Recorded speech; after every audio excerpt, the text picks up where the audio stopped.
Abra por favor su Biblia en Proverbios 23:7.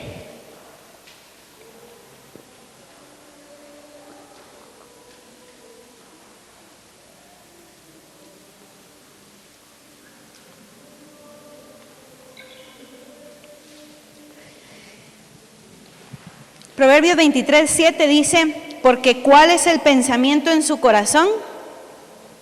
Tal es él. Porque ¿cuál es el pensamiento en su corazón? Tal es él. La actitud es la forma en que una persona actúa. Cuando tenemos una meta, cuando tenemos un objetivo y queremos alcanzarlo, son todas las acciones que como seres humanos tomamos para llegar a ese lugar que nos hemos propuesto. Pero la actitud es la forma en la que una persona lo hace, cómo lo hace. Cuando usted ve a una persona que entra a un lugar, usted puede ver la actitud con la que entra esa persona. En psicología hay algo que se llama ¿cómo se explica esto? El lenguaje corporal, esa es la palabra.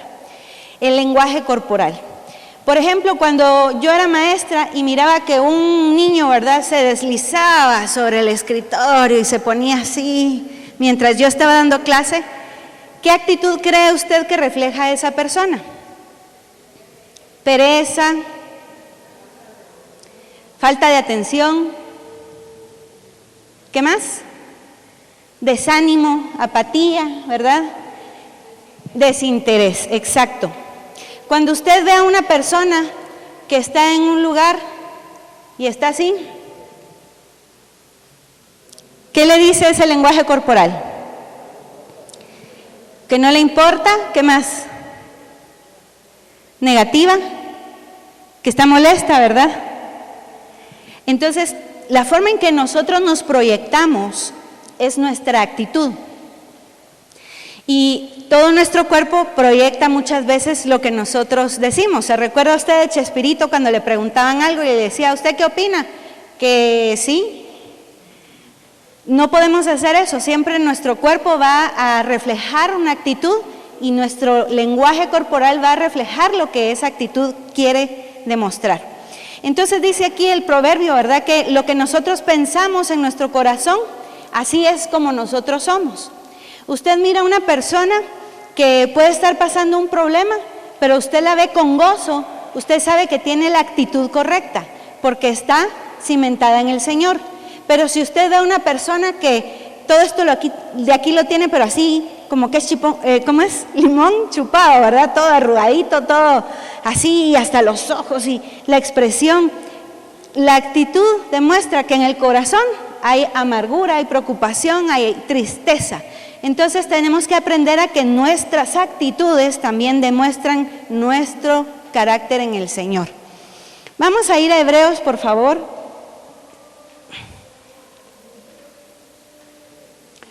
¿Cuál es el capítulo de la fe? Muy bien, Hebreos 11.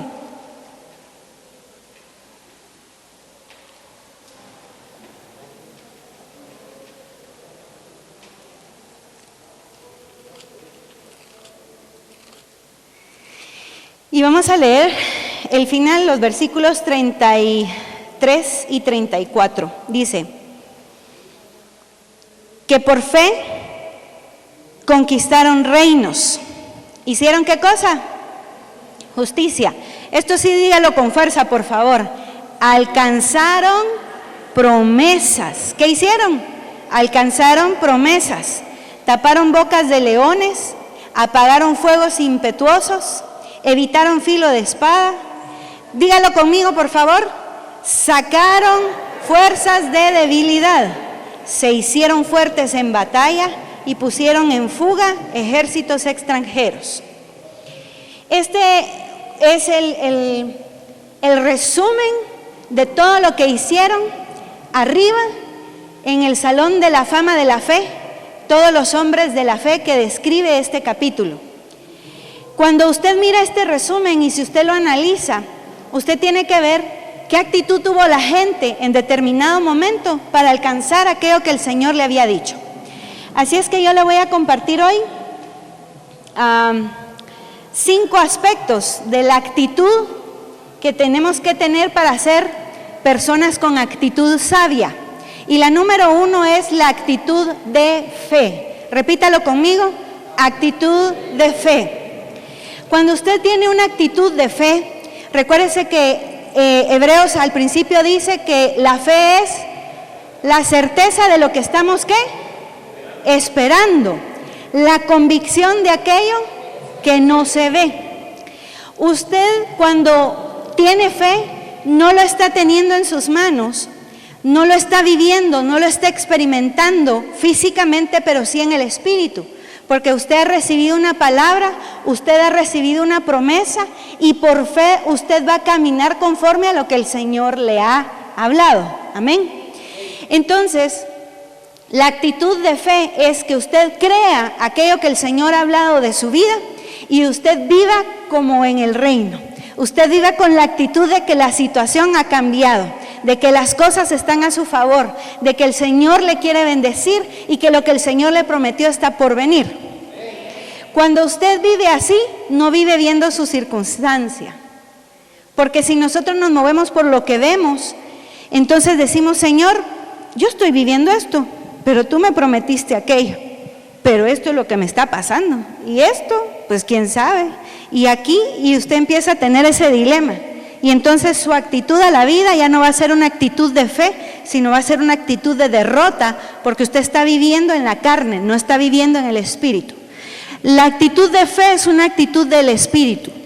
No es una actitud irracional, ¿verdad? Porque tampoco nos podemos ir al extremo. Hay gente que todo el tiempo, ¿verdad?, está confesando, declarando y desatando, y yo recibo, yo declaro, yo decreto, y esto es mío y no sé qué, pero nunca acciona para lo que el Señor le ha dicho que debe hacer. Y muchas veces el confesar no es muchas veces, sino que generalmente el confesar no es solo material, el confesar es espiritual. Porque bien decía Helen mientras leía, nosotros si no tenemos la presencia del Señor, las cosas a nuestro alrededor no van a cambiar. Cuando la presencia del Señor está con nosotros, entonces su gracia, su favor y su misericordia nos siguen todos los días de nuestra vida. Pero sin la presencia del Señor, aunque yo esté decretando, rompiendo los cielos, mandando a los ángeles a que me hagan 100,000 cosas, pero yo no vivo conforme a la presencia del Señor, yo no puedo recibir lo que estoy decretando. Yo tengo que vivir conforme el Señor me pide en obediencia y creer sus palabras, decretar lo que Él ha dicho sobre mi vida y accionar. Esa es la actitud de fe. Esa es la primera que nosotros tenemos que entender. Y lo tremendo, hermanos, es que aquí dice que ellos por fe conquistaron reinos, dice, hicieron justicia, pero alcanzaron ¿qué cosa? Promesas. Alcanzaron promesas. ¿Cuántas veces el Señor nos ha dado una palabra, nos ha dado una promesa y pasa un buen tiempo para que las cosas sucedan? Recuérdense que cada uno de los siervos en la Escritura pasaron 20 años, 40 años, 80 años, 75 años, mucho tiempo, muchas veces para ver aquello que el Señor les había prometido. Ahora yo no le digo a usted que van a pasar 80 años para que usted reciba algo, porque recuérdese que ya la vida nuestra no es tan larga, ¿verdad? Y el Señor tampoco nos va a tener mucho tiempo esperando determinadas cosas. A veces sí, pasan años para que éstas sucedan.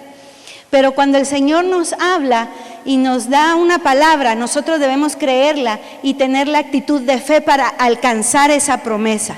Si yo tengo la actitud de fe, voy a vivir por fe, voy a actuar con fe, voy a declarar las palabras con fe y las voy a alcanzar en el nombre de Jesús. Dice aquí que taparon bocas de leones, o sea, hicieron cosas imposibles, ¿verdad? Cosas que humanamente nosotros no podríamos hacer, pero que el Señor las hace por nosotros y nos permite hacerlo. Dice que sacaron fuerzas de flaqueza. ¿Cuántas veces no nos hemos sentido que ya no podemos más? Que la situación donde estamos es un callejón sin salida, ya nos tienen aquí adelante los enemigos, ya nos van a aplastar, ¿verdad? Ya no podemos. Y creemos que ya no hay salida y nos tiramos al suelo ya a darnos por vencidos. Pero el Señor dice que viene y nos da fuerzas aún de flaquezas. Y eso solo el Señor lo puede hacer, porque aunque sintamos que ya no podemos más, Él es el que nos da la fuerza. Él es el que nos ayuda a salir adelante. Él es el que ayuda a que nosotros podamos hacer frente a las situaciones y vencer en las batallas. Amén. La segunda actitud, ¿cuál era la primera? Actitud de fe. La segunda es actitud prudente. Vamos a Santiago, que está adelantito. Santiago 1. Vamos a leer el versículo 19 y el 20.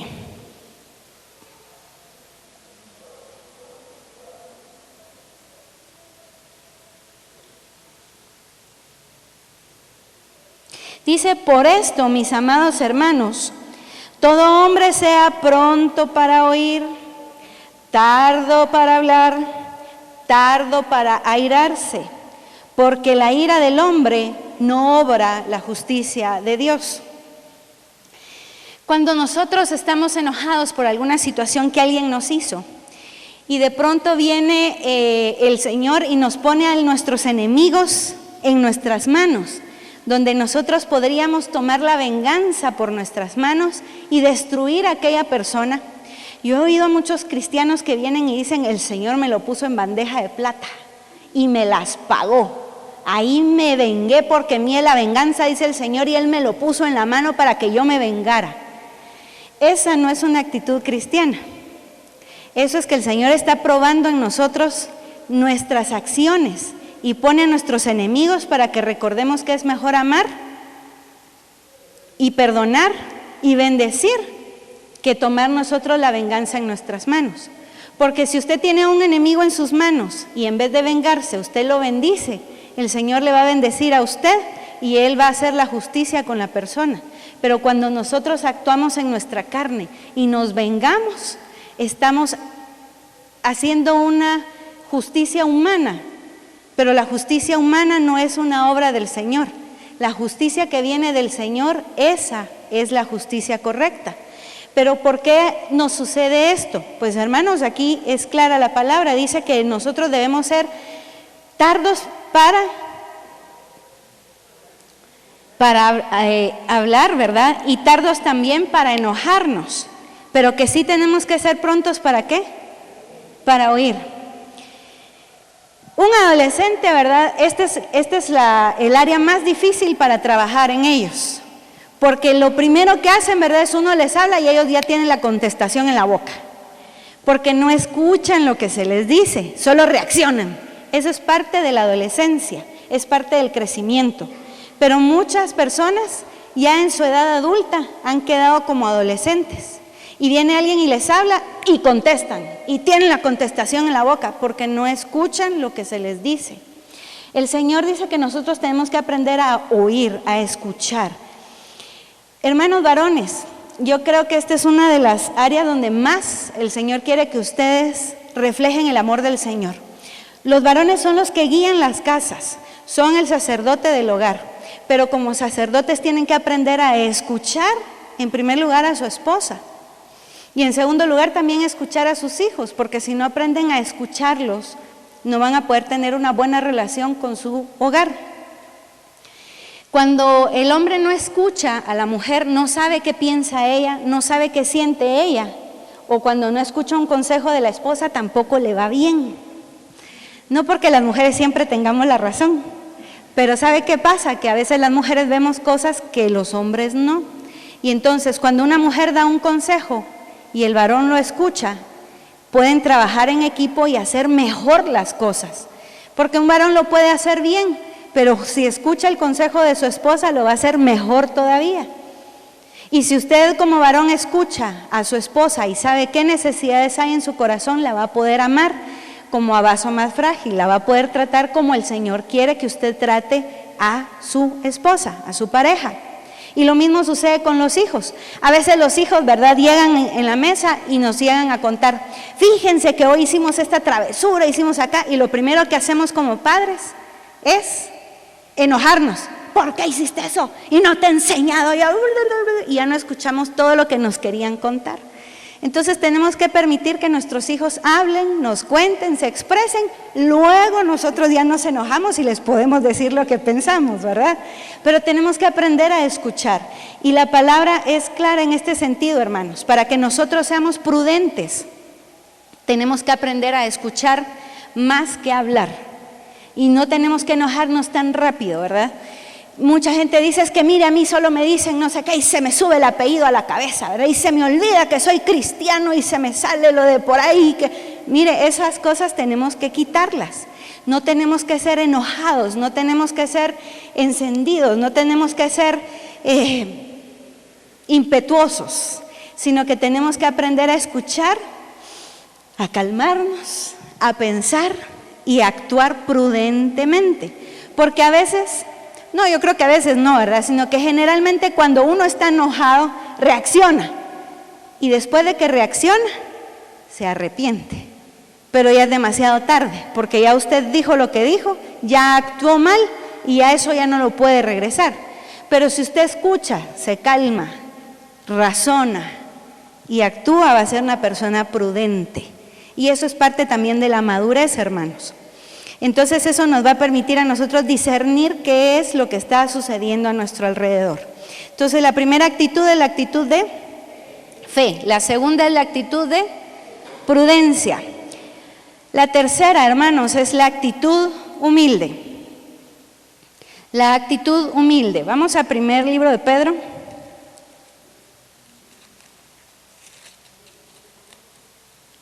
Capítulo 5.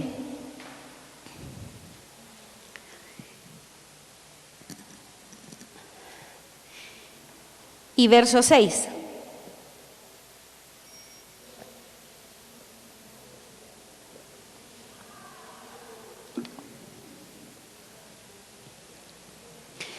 Humillaos pues bajo la poderosa mano de Dios, para que Él os exalte cuando fuere tiempo. Hace muchos años, cuando todavía estaba vivo, el tío del pastor, el hermano Ángel, era bien humilde, era una persona bien pacífica, también era pastor. Y en una oportunidad tenía que ir a la embajada a sacarlo de la visa americana, ¿verdad? Y entonces él entró en la cola ya para hablar ya con los,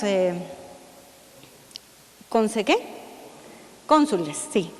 Entonces, cuando él entró ya en esa fila, no sabemos por qué, pero el policía vino y le agarró la locura, ¿verdad? Y le dijo, usted, sálgase de la fila, se para ahí, se queda ahí. Y el resto de la gente pasó. Pero él, como era una persona que era humilde realmente, ni le gritó, ni le contestó, ni le dijo, ¿y por qué si yo voy en la fila, yo tengo mis derechos? No, él no le dijo nada. Le hizo caso y se paró ahí donde le dijo. Y entraba la gente, y entraba la gente, y entraba la gente, y entraba la gente, y el policía no le decía nada, y él ahí donde lo habían puesto.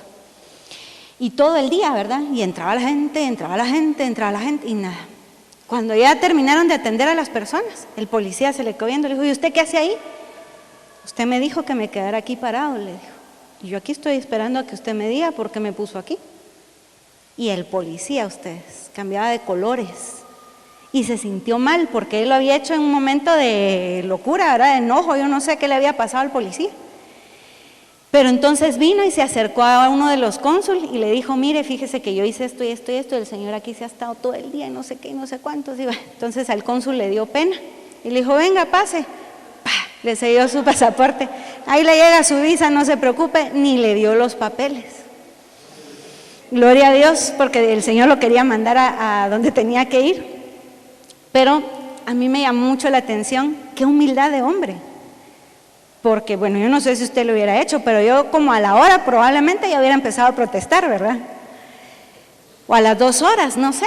Pero a veces el Señor nos prueba en algunas cosas y cuando ve que nosotros somos humildes, el Señor nos bendice. Ahora, mucha gente dice, no, yo si soy humilde, yo me humillo delante del Señor y mire, cada vez que yo tengo problemas voy y me postro, ¿verdad? Y le pido al Señor en oración. O cuando yo tengo una necesidad, yo sí levanto mis manos y yo sí soy humilde con el Señor. Pero con la gente no. A mí que la gente no me diga, porque la gente no tiene por qué decirme, pues yo soy don fulano de tal y doña fulana de tal, ¿verdad? Y Y entonces eso no es humildad, hermanos. Porque cuando nosotros no somos humildes, no aprendemos a ser enseñados. Parte de la inmadurez del ser humano es que no se deja enseñar.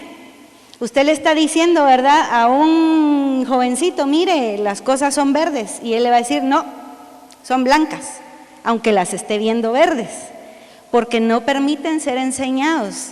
Creen que ya tienen mayor conocimiento, ¿verdad?, que un adulto. Y el adulto pues ya vivió ciertas cosas, ¿verdad? Y está uno, nombre, es verde, no, es blanco, no, es verde, no, es blanco, bueno, es blanco. Y como es verde, ¿verdad?, le sale mal lo blanco. Pero ¿qué sucede con las personas? Muchos crecen y no maduran esta etapa. Entonces no aprenden a ser humildes, no aprenden a ser enseñables y entonces no pueden realmente cumplir esta palabra. Aquí la palabra dice, humillaos bajo la poderosa mano del Señor, ¿verdad? Pero usted sabe que la mano del Señor no tiene la misma figura o ¿qué se dice? ¿Cómo es? Morfia. Se me olvidó la palabra, pero no tiene la misma figura física que nosotros tenemos. Entonces el Señor quizá no tenga una mano de 5 dedos igual que la nuestra, pero sí nosotros vemos en la Escritura que hay un ministerio quíntuple que el Señor usa para poder dirigir la iglesia. Y cuando nosotros nos sometemos bajo esa mano quíntuple, esos 5 ministerios, usted sabe, el apóstol, el profeta, el evangelista, el pastor y el maestro. Cuando nosotros nos sometemos bajo esos ministerios, entonces somos enseñados y somos guiados hacia donde el Señor nos quiere llevar. Cuando usted viene y se une, por ejemplo, a Luz a las Naciones, usted se está uniendo a un ministerio que tiene un llamado específico y una tarea específica que realizar. Pero, por ejemplo, si yo me uno al Cakes, ¿cómo se llama, Pati? ¿Cómo? Al Deli Cakes, ok. Si yo llego, por ejemplo, a Deli Cakes y le digo, Pati, aquí lo que vamos a hacer ahora son empanadas argentinas porque eso es lo que está in, ¿verdad? Y realmente el fuerte o el llamado que tiene esta pastelería es repostería. Entonces yo no puedo ir y cambiarle la visión, la estructura, porque ella sabe para dónde va y qué está vendiendo, y yo no me voy a ir a imponer ahí. Cuando usted llega a una congregación, cuando usted vino a Luz a las Naciones, usted se pone bajo la mano del Señor, bajo este ministerio, hacia donde el Señor nos está llevando y juntos estamos trabajando esa visión. Pero si usted no se une a la visión, si usted no es enseñado bajo esa visión, entonces no vamos a poder caminar juntos. Y no está usted muchas veces demostrando esa humildad. Gracias a Dios, pues aquí tenemos apóstol. Usted sabe que el pastor Otto es apóstol también. Tenemos profeta, no solo uno, tenemos varios. El espíritu de la profecía está en la iglesia. Aquí hay varios que tienen el espíritu de la profecía. Usted sabe que tenemos maestros, muy buenos maestros, ¿verdad? En Iles, los que están viniendo están escuchando palabra de diferentes maestros y diferentes enseñanzas. Tiene usted pastores, hermosos pastores, sobre todo la pastora, ¿verdad? Pero tiene usted pastores, amén. Tiene usted pastores. Lo que veo yo, hermanos, que sí nos está faltando a todos trabajar es el evangelismo en la iglesia. Evangelistas no tenemos. Y recuérdese que el evangelismo no es un llamado específico para una persona, es una tarea que el Señor nos dejó a todos como sus hijos. Porque la gran comisión no es solo para personas que tengan un ministerio de evangelismo. La gran comisión es para todos y cada uno de nosotros. Y todos debemos evangelizar. Por eso, hermanos, cuando estamos haciendo las actividades de grupos homogéneos, aproveche usted ahí para que evangelicemos, para que crezcamos, porque si usted no trabaja en evangelizar personas, no vamos a crecer. Cuando sea el Día de Mujeres, lleve mujeres invitadas para que reciban del Señor, evangelicemos ahí. Cuando sea Día de Varones, lleve varones, porque necesitamos más varones que se conviertan. Cuando sea el día de la noche profética, tráigalos, porque ahí todos van a recibir en el nombre de Jesús, amén. Pero necesitamos trabajar el evangelismo en la iglesia y necesitamos realmente ser enseñados bajo esos 5 ministerios y movernos como iglesia de esa manera. Así es que, hermanos, Trabajemos juntos, seamos humildes en el nombre de Jesús, porque entonces el Señor va a poder trabajar con nosotros. Dice que aquí si nosotros nos humillamos en su tiempo, ¿verdad? Él nos va a exaltar. Entonces, si usted quiere ser exaltado por el Señor, no por un ser humano, humillémonos delante de Él y reciba también usted la enseñanza que el Señor está dando en este lugar. Número 4, la actitud profética. ¿Cuál era la primera? La de fe. La segunda, prudencia. La tercera, humildad. La cuarta, la actitud profética. En Ezequiel 37, 3 y 5, esta semana nos hablaba hermano Miguel acerca de ese pasaje cabal el jueves de la noche profética.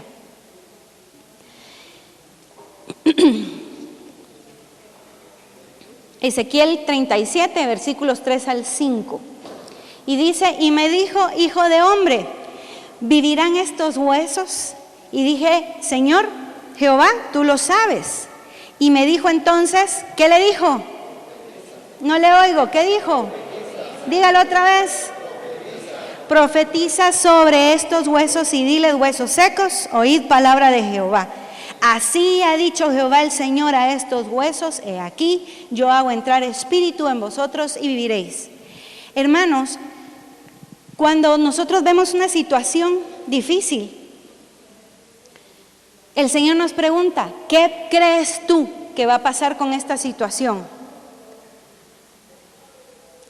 Y la respuesta puede ser, saber. Solo el Señor sabe, ¿verdad? A ver qué va a pasar.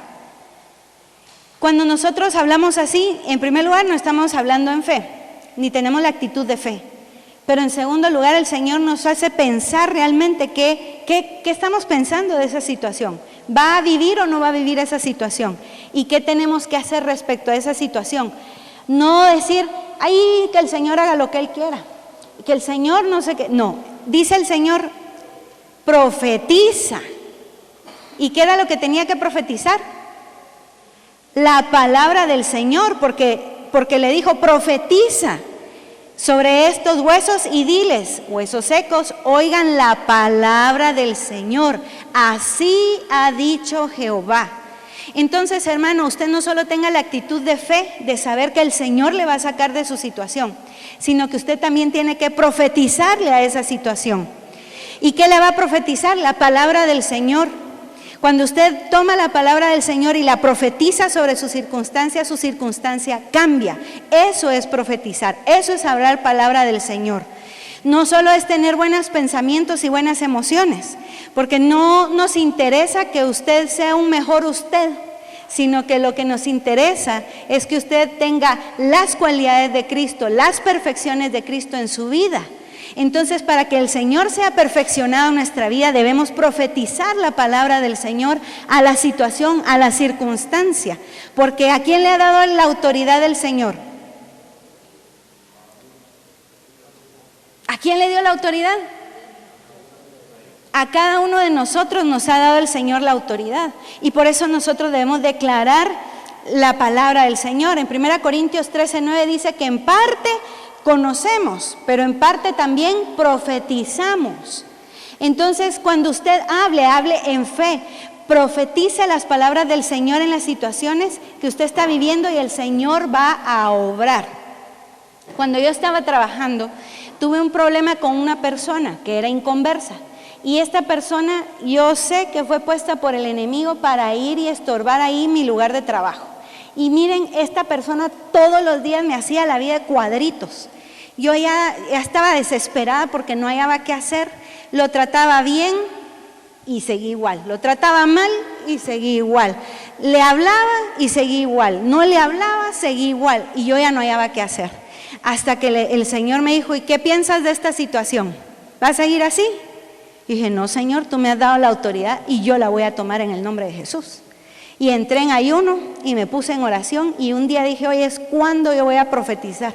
Y entonces me paré y en el espíritu, porque no podía hablar, estaba en una reunión así pública, ¿verdad? Y en la parte de atrás estaba sentada esta persona y me paré.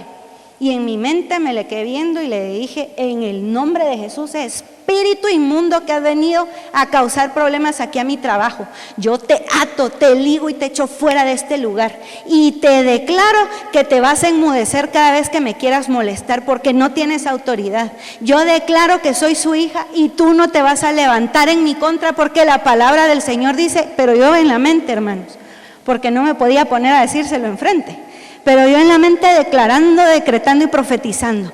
Y en el nombre de Jesús le dije, todo espíritu inmundo que esté en tu vida se va a quedar afuera de este trabajo. Y cuando tú entres a este lugar, no vas a poder estorbar porque ese espíritu inmundo se va a quedar afuera y cuando tú te vayas se va a ir contigo, pero aquí no entra. Así le dije. Y miren ustedes, esa persona estaba leyendo el periódico sentada ahí atrás, como una falta de respeto hacia mi persona, por cierto. Y cuando de repente yo terminé de profetizar esa palabra sobre esta persona, cerró el periódico, lo dejó a un lado y se fue corriendo ustedes. Y todo el mundo se quedó así, ¿verdad? Porque sí iba a salir. Y se fue corriendo. Y entonces alguien se fue atrás de esa persona a ver qué le había pasado, ¿verdad? Y cuando en eso dicen que salió a la calle y se quedó así. Y de ahí se quedó pensando como qué le había pasado, ¿verdad? Y regresó y regresó caminando todo extrañado y le preguntaron ¿qué te pasó? No sé, dijo, no sé, solo sentí la gana de irme a parar allá afuera, dijo, no sé qué me pasó. Y se sentó y desde ese día esa persona no me volvió a fastidiar en el trabajo. Amén, gloria a Dios, porque ¿sabe qué? Dele un aplauso al Señor.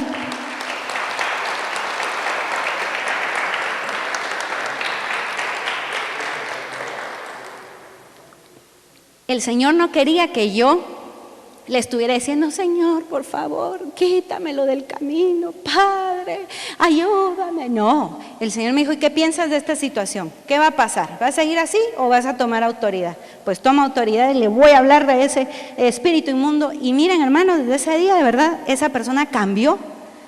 Porque cada vez que él entraba, se quedaba fuera ese espíritu que me fastidiaba. Y adentro ya no podía hacer nada, tenía que hacer lo que le tocaba que hacer. Y después se iba y se iba otra vez con ese espíritu inmundo. Porque el Señor nos ha dado esa autoridad, hermanos. Entonces, ¿qué es lo que usted quiere recibir de parte del Señor? Usted tiene que profetizar la palabra del Señor y declararla. Porque entonces usted va a recibir lo que el Señor le quiere decir. Y el Señor le pregunta a usted, ¿va a vivir tu situación? ¿O va a seguir como está? ¿Va a seguir tu esposo inconverso o este será el año de la presencia? ¿Va a seguir tu esposa con malas actitudes o este va a ser el año de la presencia? ¿Van a seguir tus hijos apartados del Señor o este va a ser el año de la presencia? Tus negocios, tus finanzas, tu vida espiritual, ¿va a ser el año de la presencia o van a seguir muertos esos huesos? Profetice, profetice, eso le corresponde a usted. Amén. Vamos al Salmo 24.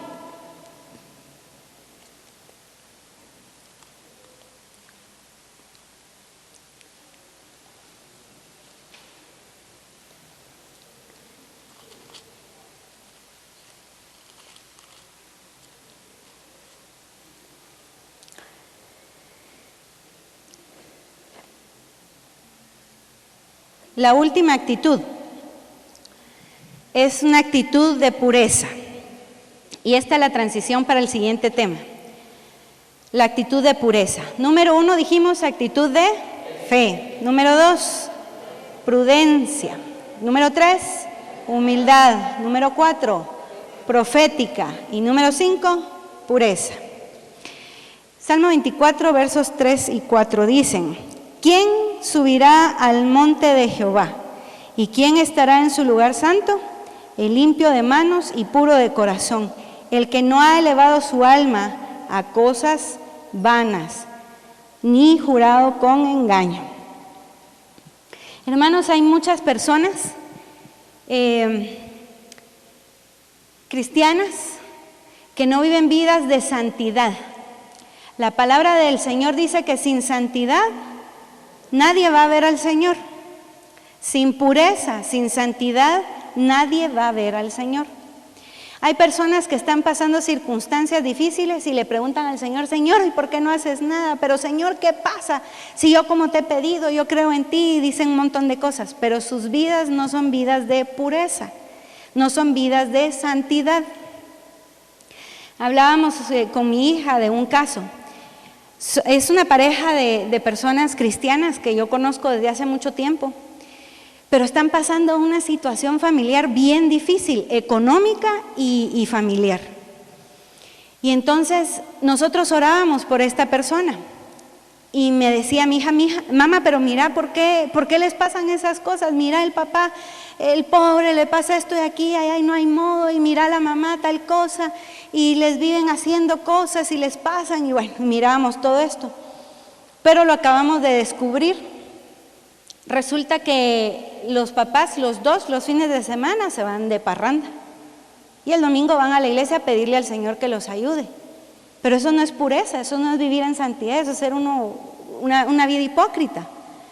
Entonces, con esas malas acciones, ellos no pueden estar en la presencia del Señor y no pueden recibir lo que el Señor les quiere dar, porque ellos no viven en santidad.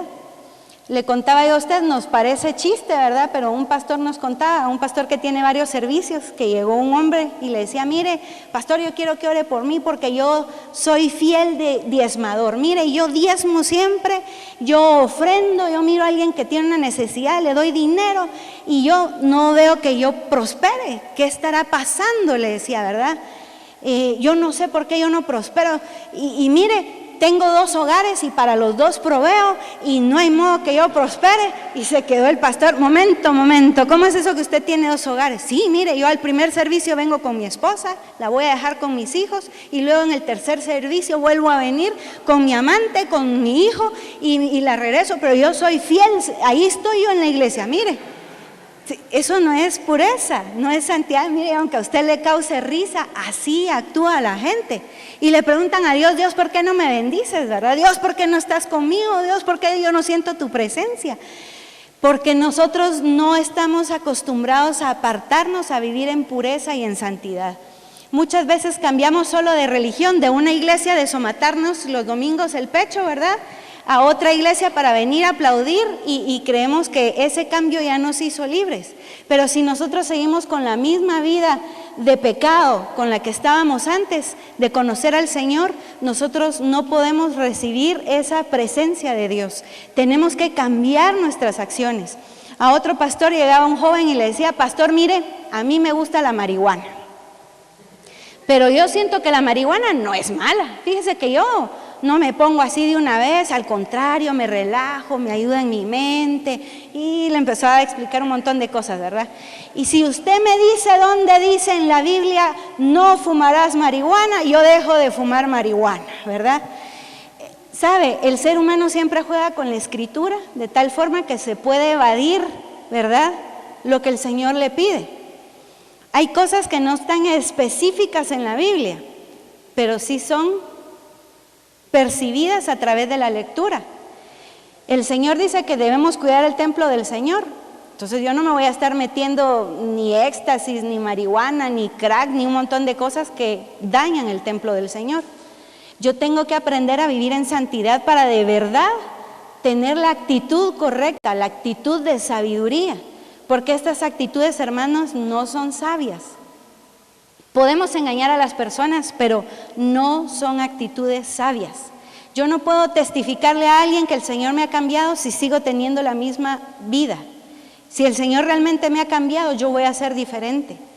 Yo puedo estar con un grupo de personas donde ellos estén tomando, ellos estén fumando, ellos estén diciendo malas palabras, pero yo voy a tener mi vasito de leche, ¿verdad? O mi vasito de refresco y voy a estar platicando con decencia sin usar las mismas palabras soeces que ellos usan y puedo estar con un grupo así, pero no voy a ser igual que. Porque el Señor nos pide que nosotros vivamos en santidad. Dice en 1 Juan 3:3, y todo aquel que tiene esta esperanza en Él, se purifica a sí mismo, así como Él es puro. Hermanos, lo que leemos, lo que vemos en la televisión, la música que escuchamos, lo que hablamos, lo que hacemos, todo tiene que ver con que nosotros nos purifiquemos a nosotros mismos. No les decimos aquí, miren, dejen de escuchar música mundana porque es pecado, se los va a llevar el diablo al infierno y es una maldición si usted escucha música del mundo. No, usted puede seguir oyéndola si quiere, pero eso quiere decir que usted no quiere la presencia del Señor. Quiere más carne, no quiere espíritu. Pero si usted quiere más de la presencia del Señor, usted mismo se va a ir purificando porque quiere más de Dios. Amén. Y mucha gente dice, pastora, pero es que mire, yo no sé qué es lo que quiere Dios de mí, yo le pregunto, pero Él no me responde. ¿Y cómo le pregunta, verdad? Pero no se santifica, no va a poder oír. Si usted no lee la palabra, no va a poder aprender más del Señor. Si usted no se pone de rodillas a orar y a buscar su presencia, no va a recibir más del Señor. Dejemos un poquito la televisión. Yo no le digo que es el cajón del diablo. No, entreténgase, está bien. Pero también tenga cuidado que ve. Porque ahora los programas son bien sutiles y meten brujería y hechicería y meten espiritismo y meten sexo y meten un montón de cosas muy sutiles y nosotros las tomamos como normales. Y eso lo que hace es que apaga el Espíritu de Dios en nosotros. Tengamos cuidado, hermanos, tenemos que santificarnos, tenemos que apartarnos cada día más para el Señor. Porque una actitud pura que está todos los días en nuestra vida nos va a llevar a una presencia del Señor constante. Cuando usted admira a alguien que predica, a alguien que tiene unción, a alguien que tiene muchos dones del Señor, cuando usted admira a esa persona, y muchas personas dicen, ¿verdad? Yo quiero predicar como fulano de tal, yo quiero tener la unción de perencejo de tal para que se revivan los muertos, yo quiero tener no sé qué. Ok, pero esas personas han pagado un precio, por decirlo así. Ninguno hemos pagado nada porque Cristo lo pagó todo por nosotros, pero sí han pagado un precio en morir a sí mismos y dejar que el Señor sea el que se manifieste en sus vidas. Apartarse, orar, leer la palabra, buscar del Señor, dejar las cosas que nos apartan del Señor, que nos distraen. Todo eso es pagar un precio. Y si usted lo hace, usted va a recibir cada día más bendición, más presencia, más palabra, más unción, un ministerio. Usted va a servir al Señor de otra manera. La gracia del Señor va a estar con usted, el favor de Dios va a estar con usted, pero eso es si usted se santifica. Y el Señor hoy nos pregunta como iglesia, ¿quién va a subir al monte de Jehová? ¿Quién va a estar en el lugar santo del Señor? El que sea limpio de manos y puro de corazón. El que no ha elevado su alma a cosas vanas. Entre menos cosas vanas nos amarren a esta tierra, más libres vamos a ser, hermanos. Y más vamos a poder disfrutar de su presencia. Que este año de verdad nuestra meta sea leer la Biblia todo el año. Si usted nunca lo ha leído, nunca ha leído la Biblia una vez en su vida completa, por lo menos una vez en su vida, que este año sea el año en que usted la lea completa por primera vez. Mira qué rico se siente. Es una satisfacción preciosa cuando usted por primera vez lee la Biblia completa.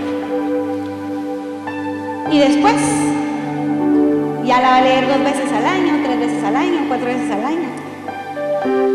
Pero este es el año en que nosotros debemos tener metas en el espíritu, metas de cambiar. Hermanos, si nosotros seguimos con la misma mentalidad, vamos a tener las mismas respuestas. Si tenemos las mismas confesiones, vamos a tener las mismas acciones. Si tenemos la misma mala actitud ante la vida, una actitud carnal ante las situaciones que nos aquejan, nunca vamos a tener una victoria en el espíritu. Tenemos que levantarnos y creer lo que el Señor nos ha dicho. Pero como decía la Escritura, somos nosotros los que tenemos que accionar lo que Dios ya nos ha dado. Tenemos que tener la actitud sabia que el Señor nos pide como sus hijos. Edificando vidas, restaurando naciones. Una voz profética a las naciones.